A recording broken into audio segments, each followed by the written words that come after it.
Sejam bem-vindos ao Valor Humano, podcast da TV Medicina e Saúde, feito para pessoas como você, que desejam ficar por dentro das informações sobre saúde e inovação. Sejam muito bem-vindos.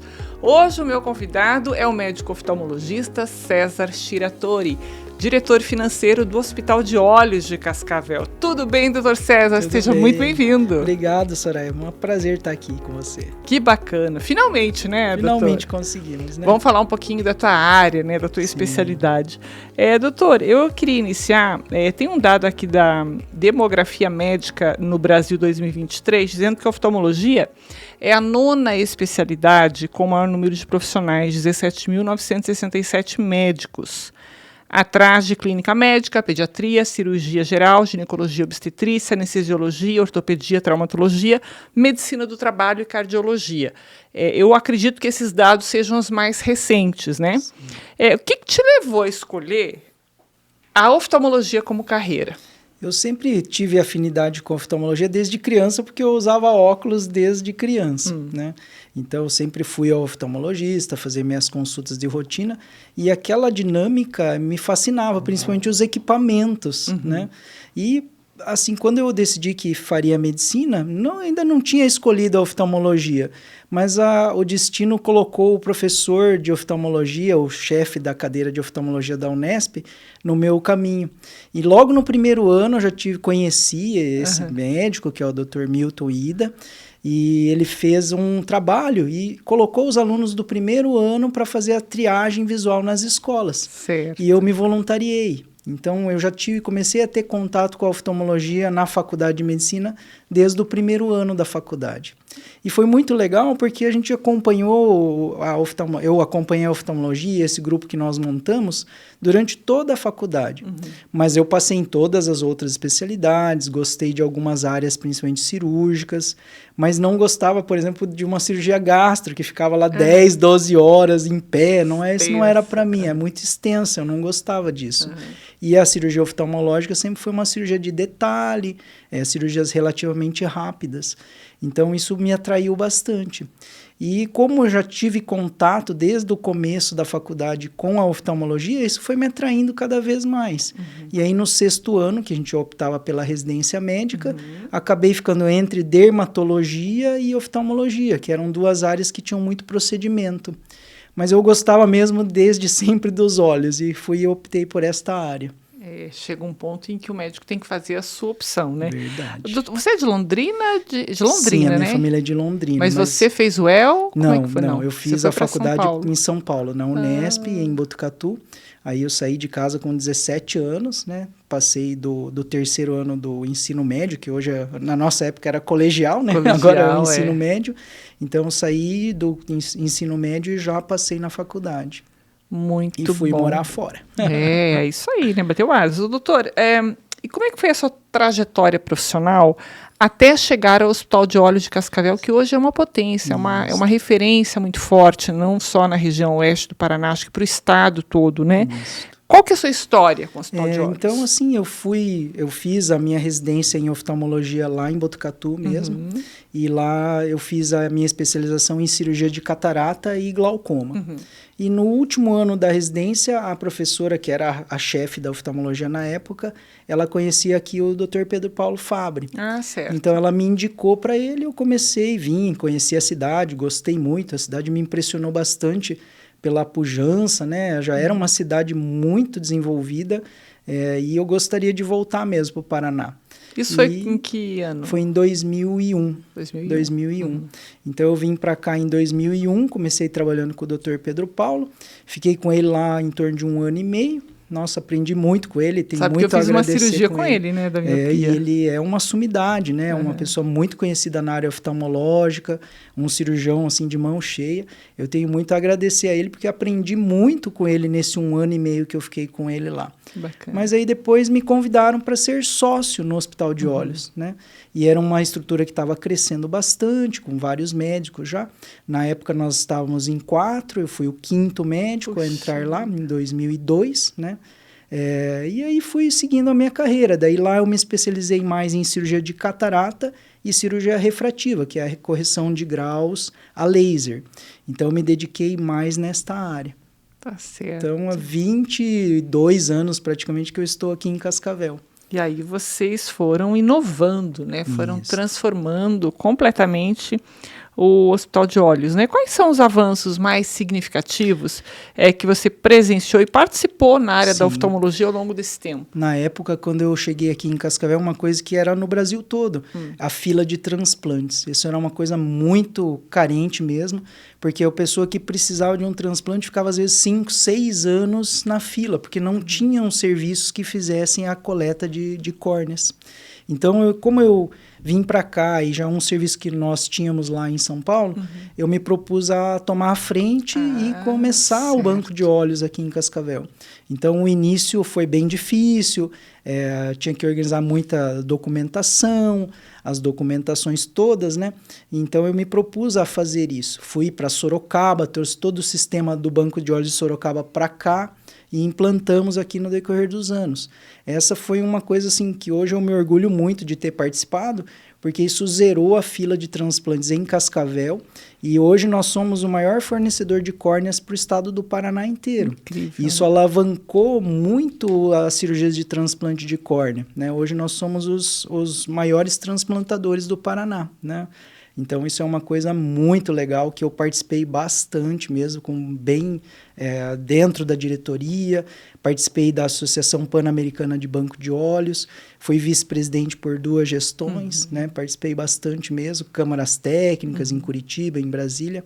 Então, isso foi uma coisa que me traz muitas boas lembranças e que esse legado vai ficar para a cidade de Cascavel, que é o Paraná todo. Foi precursor, né? Exatamente. Já que você tocou nesse ponto, como é que está a questão da conscientização das pessoas com relação à doação? Ainda a gente encontra alguma resistência, né? Porque muitas pessoas não têm a informação correta, infelizmente ainda ocorre, mas do que era lá no início, há uns 20 anos atrás, já mudou muito. Hoje as pessoas já sabem o que é a doação, já sabem que o familiar da pessoa falecida precisa autorizar essa doação, já sabem que quando faz a doação não deforma a pessoa, né? Então, essa era a maior resistência que nós encontrávamos. Ah, mas vai tirar o globo ocular, não vai ficar deformado? Não, a gente reconstitui toda a pessoa que doou, não vai ficar aparente, né? E assim é com todos os outros transplantes, né? A pessoa não fica deformada quando faz a doação. Então, essa era a maior resistência, e hoje a gente já vê que essa resistência já vai se diluindo, né? Muitas vezes acontece por desinformação mesmo da família. Ah, não sei se a pessoa queria doar ou não queria.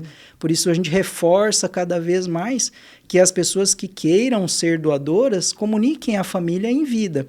Porque quando acontecer alguma coisa nesse sentido, a família tem que autorizar essa doação. Já está ciente. Tem que estar ciente. E como que é o processo, a questão de tempo entre a doação, a coleta e o transplante em si? Isso. A córnea é um tecido diferente porque ela não tem vascularização direta sobre a córnea. Então, a gente tem um prazo maior para fazer esse trabalho. Então, da hora do falecimento até a coleta, no máximo 8 horas. E a gente pode ficar com a córnea armazenada num líquido de preservação por até 1 semana. Ela dura todo esse período. Mas, ultimamente, a gente tem ficado com ela no máximo 3 dias e já distribui. Nós já chegamos a distribuir córneas que eram excedentes, por exemplo, já não tinham pacientes aqui, não tem paciente em Curitiba, nós mandamos para Fortaleza, já teve casos de Fortaleza, do Centro-Oeste, de Goiânia, então... tem uma rede que se comunica. Isso, já tem essa rede que o SNT, que é o Sistema Nacional de Transplantes, proporciona. Então, desde aqui o local, né, em Cascavel, disponibiliza para Curitiba pode disponibilizar para outros estados, tudo por transporte aéreo, para as empresas que já operam comercialmente. E quem pode ser doador? Por exemplo, eu sou míope. Né? Acho que eu devo ter um astigmatismo também. Quem que pode ser doador? Qual que é a córnea ideal? Qualquer pessoa pode ser doadora, mas as pessoas que fizeram cirurgia prévia, então, por exemplo, quem já fez cirurgia refrativa a laser tem um pouco de restrição. Quem fez cirurgia de catarata tem um pouco de restrição. Mas, em geral, a gente pode utilizar porque essas córneas que têm cirurgias prévias, às vezes a gente utiliza em traumas. Então, o paciente perfurou o olho num acidente. A gente precisa fechar aquela lesão. A gente pode usar uma córnea de uma pessoa que teve uma cirurgia, por exemplo. Então, é aquela cirurgia que é para restaurar a visão, num caso de um ceratocone, que é o caso mais comum, Certo. essa daí tem que ter uma córnea muito boa, que não pode ter tido cirurgias prévias. Mas, eventualmente, a gente utiliza essas outras córneas para casos de urgência. Agora, tocando nesse assunto, eu quero saber tudo. E qual que é o resultado, a eficácia do resultado de um transplante de córnea para uma pessoa que não enxerga? Como é que tem sido esses resultados? Aliás, a cirurgia de transplante de córnea, a maior aplicação dela é no ceratocone. E ela evoluiu muito nos últimos anos, né? Então, hoje, para você ter uma ideia, Soraya, a gente consegue utilizar só uma determinada camada da córnea. Então, por exemplo, um paciente lá fez uma cirurgia que está dando edema de córnea muito importante. A gente troca só uma faixinha que é o endotélio. Certo. Um paciente que é muito jovem, tem ceratocone, a gente deixa o endotélio dele, que é a última camada interna, e troca só o restante, porque isso diminui a chance de rejeição. Então, a cirurgia evoluiu muito nos últimos anos, o resultado tem sido muito bom, com diminuição dos índices de rejeição das córneas que são doadas, e um resultado visual cada vez melhor. Muito bom. Informações importantes, né? Vamos incentivar, então, para quem está ouvindo a gente através das nossas plataformas de áudio, nos vendo através do YouTube e também das redes sociais, a importância de ser doador, né? E se quiser mais informações, vocês podem entrar em contato com o Hospital de Olhos, eles têm um staff muito grande, muito bem informado, para passar as melhores informações para vocês. Doutor, quais são os principais serviços e especialidades que o hospital oferece atualmente? Hoje, cresceu muito o corpo clínico, né? Equipe multidisciplinar também. Atualiza a gente, por favor. Isso. Hoje nós temos, então, 21 médicos oftalmologistas, a equipe de anestesiologia completa, que dá o suporte para nós o tempo todo. Então, todas as cirurgias que nós fazemos que precisam de anestesia, o anestesista está sempre presente o tempo todo com a gente na cirurgia. Então, hoje nós conseguimos abranger quase tudo da oftalmologia, né? O carro-chefe é e sempre vai ser a catarata, né? A catarata, ela também evoluiu muito nos últimos anos. Hoje a gente consegue, na maioria dos pacientes, livrar do uso de óculos, tanto longe quanto perto, né? Espetáculo. Isso foi uma evolução muito grande que aconteceu nos últimos 5, 6 anos, assim, que essas lentes evoluíram muito. Os aparelhos que a gente utiliza para fazer a cirurgia também evoluíram muito, então eles trazem mais segurança no procedimento, um resultado muito melhor. Então, hoje a cirurgia de catarata é o nosso carro-chefe, né? E aquilo que você falou, tem muito oftalmologista hoje sendo formado, mas a nossa população ela está envelhecendo cada vez mais, né? Então, com os cuidados de saúde, a gente vê muitos pacientes chegando a 80, 85, 90 anos, que antigamente era bem mais difícil, né? Então, com o envelhecimento, vai aparecer a catarata, com certeza. E eles são muito fiéis aos médicos, né? Ao seu... enfim, se já tem um acompanhamento com geriatra, mas eu estou falando desse público, né? Em específico, ao seu oculista, como se falava antigamente, né? Ao seu oftalmologista também. Isso. É um público incrível. E como é que o hospital tem se adaptado às novas tecnologias e inovações na área oftalmológica? Então, vocês investem ali pesado em tecnologia? Sim, nós estamos sempre acompanhando, né, toda a evolução. Recentemente a gente trocou todo o nosso parque de máquinas, como que se diz aí no jargão, né? Então os microscópios cirúrgicos foram todos atualizados, os aparelhos que fazem a cirurgia de catarata, o nosso laser é um dos mais modernos que existem hoje para correção de miopia, de astigmatismo, as cirurgias de retina, que são bem importantes. Então, também com o envelhecimento da população, aumenta muito o número de pacientes que são diabéticos, né, hipertensos, que tem uma alteração também pelo envelhecimento que chama degeneração macular relacionada à idade, que leva a uma perda progressiva da visão. Então, tudo isso a gente tem condições hoje de fazer um diagnóstico mais precoce, por todo o investimento que a gente faz nos equipamentos de diagnose, e o tratamento também, a gente investe muito nos melhores equipamentos hoje disponíveis. Isso faz diferença, né, Soraya? Porque os equipamentos estando todos atualizados, a gente consegue um melhor resultado cirúrgico. Não, sem dúvida, né? E eu fico surpresa, não sei porquê, mas eu ainda fico surpresa com as inovações que eu tenho acompanhado ao longo dos anos na medicina, em várias frentes, em várias áreas, né? É incrível mesmo como a tecnologia está presente.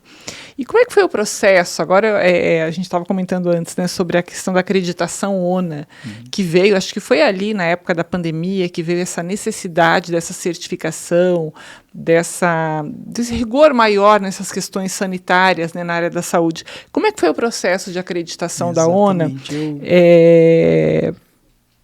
No hospital, né? Vocês estão no nível, acho que é o nível 2 agora, caminhando para o nível 3, né? Exatamente. Como é que essa certificação que vocês obtiveram impactou pacientes, corpo clínico e colaboradores? Soraya, isso começou quando eu estava na administração como diretor administrativo em 2015.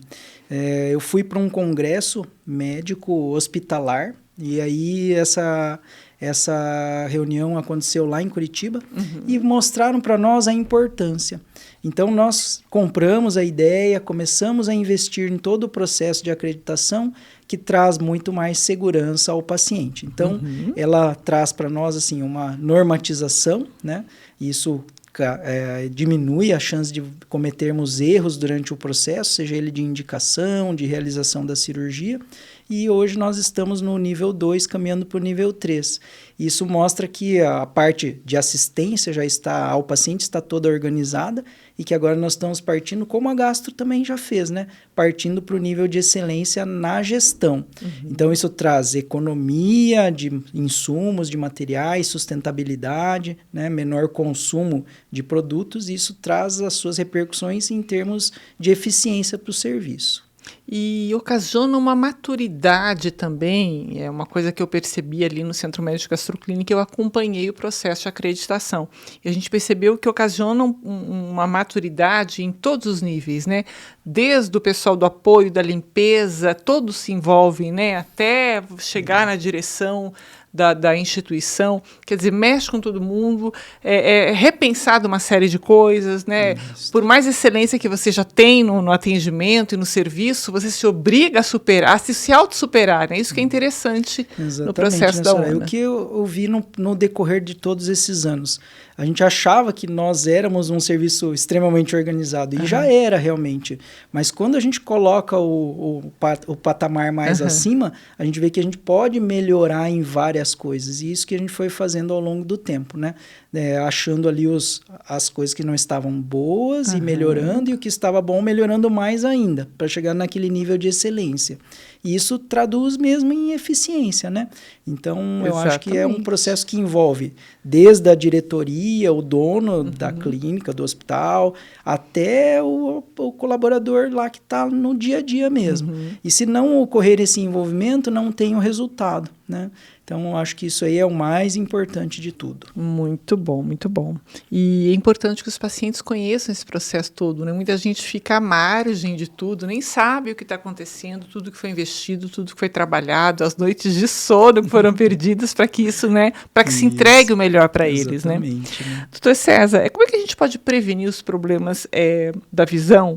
Até que ponto o fator hereditário genético, né, interfere na saúde ocular, né? E quais conselhos você daria para manter uma boa saúde ocular ao longo da vida e com a sua experiência? O fator genético é, sem dúvida, uma coisa muito importante, né? Então, quem tem familiares que tem algum problema, esses têm que fazer a consulta mesmo rotineira para evitar qualquer problema, seja ele catarata, glaucoma, problemas na retina. Na infância, o que acontece hoje é um aumento exponencial do uso das telas. E isso já tem se refletido no índice maior de miopia nas crianças. Então, por exemplo, na Ásia, Japão, Coreia, que já era mais alto o índice, esse índice está chegando a 70% dos jovens precisando de óculos. E na Europa, os caucasianos, que nós chamamos, né, que era 20%, já está atingindo 50% da população de jovens precisando de óculos. Então, todos os estudos mostram que o tempo de exposição às telas, ele é o principal fator que está levando a esse aumento.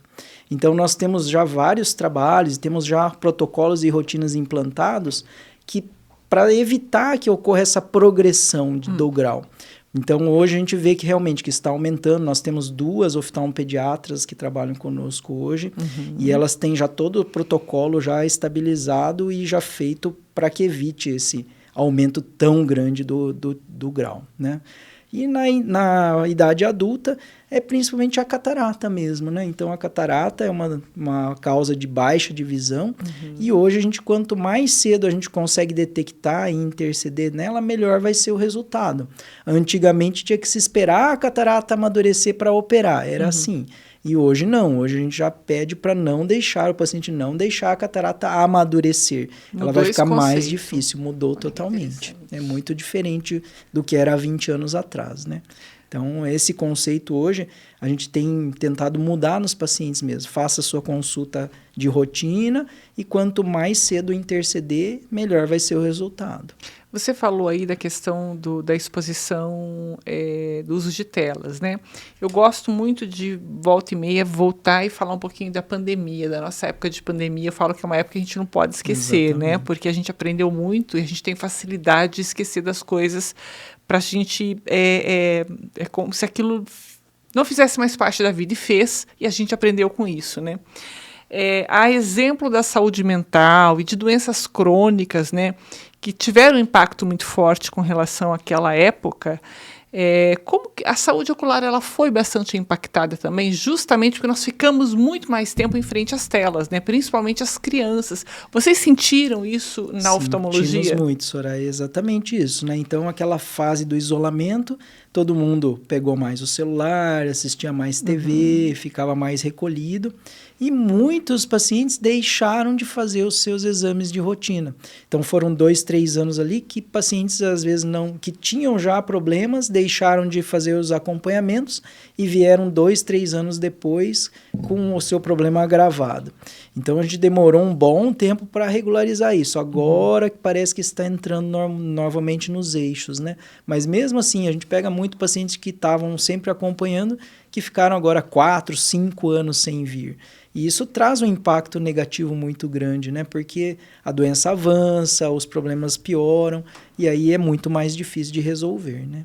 Você estava comentando aí com relação aos percentuais, né, de pessoas jovens com problemas de visão. Tem aqui com relação a essa crescente demanda, como parâmetro, uma pesquisa do grupo de especialistas em perda da visão, que estimou que a quantidade de pessoas com problemas de visão pode chegar a 535 milhões de pessoas no mundo até 2050. É muita gente. É para se pensar daí também nas inovações, né, assim que você, de repente, junto com o seu grupo,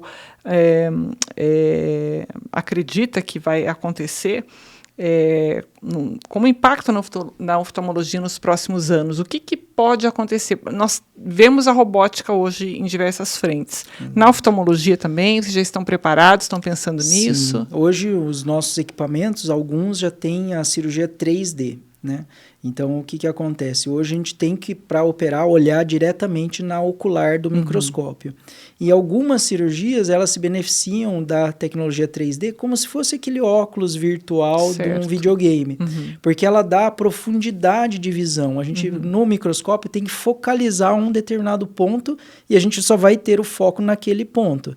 Então, com a tecnologia 3D, a gente consegue ter visão focalizada desde o ponto mais próximo até o ponto mais distante. Então, essa é uma tecnologia que está já em uso e ela vai se aprimorar com certeza, trazendo benefício. Hoje ela já traz benefício para as cirurgias de retina, mas na cirurgia da catarata ainda não. E a inteligência artificial, né? Então, a inteligência artificial está sendo muito comentada. Na oftalmologia ainda não tem um protocolo muito certo estabelecido, mas que provavelmente com o tempo ela vai facilitar o diagnóstico de várias doenças, vai normatizar talvez alguns protocolos de tratamento, né? Ainda não está uma coisa muito em uso, mas a gente está sempre acompanhando, porque já tem algumas normativas e alguns softwares que trazem isso para nós, né? Então, facilitaria os protocolos de tratamento. Doutor César, e como é que o hospital tem contribuído para a formação de novos oftalmologistas na região? Então, nós colocamos há 4 anos o serviço de residência médica, né? Então, porque nós víamos essa demanda e criar uma cultura de ensino e pesquisa ali dentro do hospital, né? Então, isso é bem importante. A gente tem lá agora, a primeira turma de residentes saiu formada esse ano, e ainda temos mais 3 turmas. A oftalmologia agora tem 3 anos obrigatórios. Nós estamos com 7 residentes no total, são 2 no terceiro ano, 2 no segundo ano e 3 no primeiro ano, aliás. No primeiro ano, 3, no segundo ano, 2 e no terceiro ano, 2. Então, eles estão em formação, saem com uma bagagem clínica muito boa, muito grande, e na parte cirúrgica também. Eles estão tendo a formação clínico-cirúrgica. Então, acrescenta, porque, por exemplo, eu não era muito ligado à área de ensino, mas eu me obriguei a estudar mais, porque eu tenho que apresentar a aula para eles, e eu não posso falar qualquer coisa, né? Exatamente. Então, me obrigo a estudar e para transmitir uma informação correta e didática, né? Porque para o dia a dia a gente sabe para nós, né? Mas não precisamos transmitir isso para ninguém, só para o paciente, numa linguagem mais acessível. Mas quando você fala de médico para médico e médicos oftalmologistas que estão em formação, você tem que aprofundar o conteúdo. E aí eu tenho que estudar mais e trazer mais novidades, e está tudo muito recente, né? Então, isso faz com que eu estude mais também, e o nosso corpo clínico está se focando muito nisso, em estudo, e ensino e pesquisa. Ótimo, estudo continuado, né? Isso Exatamente. é muito bom. Essa é a parte boa do ensino, você tem que estar sempre ali, né? Verdade. Na convivência com alunos. E como que é o César, quando não está exercendo a medicina, quando não está lá no hospital, dá para separar? O que mais gosta de fazer? Como é que é a vida do César Giratori fora do Hospital de Olhos? Eu gosto muito de atividade física, né? Então, desde sempre, desde sempre criança, correu muito, né? Já te vi em algumas exatamente. corridas. Não que eu estivesse correndo, eu estava cobrindo algumas corridas e você estava lá. Eu sempre gostei muito de esporte, prática esportiva, jogava muito futebol desde que vim aqui. O Sagai era meu mestre no futebol. E ele joga tudo isso que ele faz, ele joga, ou é só conversa? Pior que ele joga, ele é muito bom. Diz que quem jogava profissionalmente era o Dr. Ricardo, né? Sim, o Ricardo. Sushia. Sim, o Ricardo quase também virou muito jogador bom profissional, de bola. desistiu, Ele, né? nossa, Graças a Deus veio para medicina. Os dois ali, além de excelentes médicos, são excelentes jogadores. Mas eu machuquei o joelho e acabei não jogando mais futebol. Faço academia todos os dias, continuo fazendo meu exercício físico e parti para a corrida de rua. Então, fui evoluindo. Em 2016, eu decidi que eu ia fazer uma meia maratona por ano. Meia maratona são 21 quilômetros. Puxa! E aí, de 2016 a 2019, que foi o ano da pandemia, fiz uma meia maratona por ano. E em 2019, fiz aquele desafio da Disney, que é a corrida de 5 quilômetros num dia, 10 quilômetros no outro dia, 21 quilômetros no outro, só não fiz a maratona. Então, foi a última corrida grande que eu participei. Veio a pandemia, daí preguiça, não treinava, aí acabei diminuindo muito. Hoje eu faço uma corridinha só para manter a saúde, mas continuo sempre nas atividades físicas, é como se fosse o meu remédio, vamos dizer assim, que eu tenho que fazer todos os dias. E atualmente, assim, me interessei pela música. É mesmo, mas o japonês tem que gostar de um karaokê, senão, né? Bom, coreano, japonês, né? É mesmo, mas está cantando ou está tocando algum instrumento? Comecei a fazer aula de violão e eu nunca toquei nenhum instrumento musical. Então, isso foi um grande desafio para mim, porque começar a aprender alguma coisa depois de uma certa idade é mais difícil, né? Logo está fazendo umas serenatas por aí. Fazem serenata ainda? Ainda não, estou no treino ainda. Tá certo. Você falou de um legado do qual você se orgulha muito, que é o Banco de Olhos, né? E tem algum sonho que você ainda pensa em realizar ou já foi tudo consumado? Não, ainda tenho algumas coisas que eu gostaria de implantar, até fora da área da medicina, né? Eu participei muitos anos da gestão da Unimed, então fiquei 14 anos na Unimed como conselheiro técnico, participei de muitos cursos. Fiquei também 6 anos como conselheiro fiscal da Uniprime, que agora é Cisprime. Então, também aprendi muito, estudei muito a área de finanças, fiz MBA em gestão. Então, eu aprendi muita coisa. E eu vejo até um contato com os residentes que, infelizmente, o médico ele não tem esse preparo para lidar com o seu dinheiro. Então, isso é uma coisa que eu tenho uma vontade de fazer alguma coisa de ensino, até para os residentes, para os médicos em formação, para aprender a lidar com o seu dinheiro, né, de uma maneira saudável, programando lá para sua velhice, né? Porque isso é uma coisa que eu acho que é muito deficitário hoje na formação médica. Na verdade, acho que em todas as áreas, talvez nos bancos escolares já devia se ter, né? As pessoas já começarem a saber como fazer a gestão do seu patrimônio, do seu dinheiro, exatamente, independente aí do valor estimado, né? Isso, e preparar para a sua velhice, né? Porque exatamente, a gente vê hoje muitos idosos que não conseguem parar de trabalhar porque não têm a renda suficiente para se manter, né? Uhum. Então, esse preparo, ele tem que começar lá na parte jovem, né? Para aproveitar e ter uma estabilidade lá na velhice. Vamos aguardar esse ato empreendedor, então, de César Shiratori. Olha, foi muito bom conversar com você. Obrigada pela companhia, pela conversa. Volte outras vezes. Obrigado, eu agradeço o convite. Várias vezes você já havia me convidado e por trabalho a gente não conseguia, né? Vida de médico, eu sei bem como é que é. Fica tranquilo. Agora deu tudo certo, né? Legal, obrigado César. Olha, você acompanhou a conversa com o médico oftalmologista César Shiratori, que é diretor financeiro do Hospital de Olhos de Cascavel. Se você quiser ter acesso a mais informações sobre vídeos, sobre qualidade de vida, bem-estar, você está no lugar certo. TV Medicina e Saúde. Nos acompanhe através do nosso YouTube, faça a sua inscrição e fique por dentro de tudo que acontece em saúde aqui no Paraná, em Cascavel. A gente se vê, até mais!